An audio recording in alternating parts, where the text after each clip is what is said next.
అండి అందరికీ నమస్కారం. మేము మా మా ఇంటి ముందర జామ చెట్టు ఉంటుంది. జామకాయలు తెంపుకొని ఇట్లా తిన్నాము. ఇందాక తింటుంటే మా నాయనమ్మ ఒక పాట పాడాయంటే పద్యం పాడింది. పద్యం పాడినాక ఒక పాట పాడినాక ఇప్పుడు వాడతాడు. ఇందాక నిమ్మ చెట్టు పాట పాడు.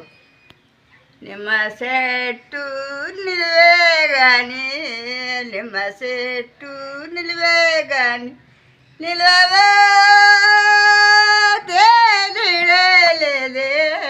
నిమ్మ చెట్టు నిలువే గాని, జామ చెట్టు డలువే గాని, జామ చెట్టు డలువే గాని, దగవా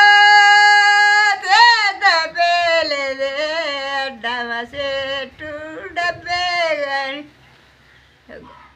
కొబ్బరి చాలు. మా నాన్నమ్మకు 4 కొడుకులు, ఒక బిడ్డ, మొత్తం 5 మంది. పెద్ద కొడుకు ఏజ్ ఎంత ఉంటుందంటే, పెద్ద కొడుకు ఏజ్ 54 ఉంటుంది. మా తాత చనిపోయిండు. మా నాయనమ్మకు ఒక 80 ప్లస్ ఉంటాయి ఏజ్. అయినా కూడా ఇంతవరకు పండ్లు పోలే, చాలా స్ట్రాంగ్గా ఆరోగ్యంగా ఉంటుంది. చూసిరు కదా ఎంత గట్టిగా పాడుతుందో పాట.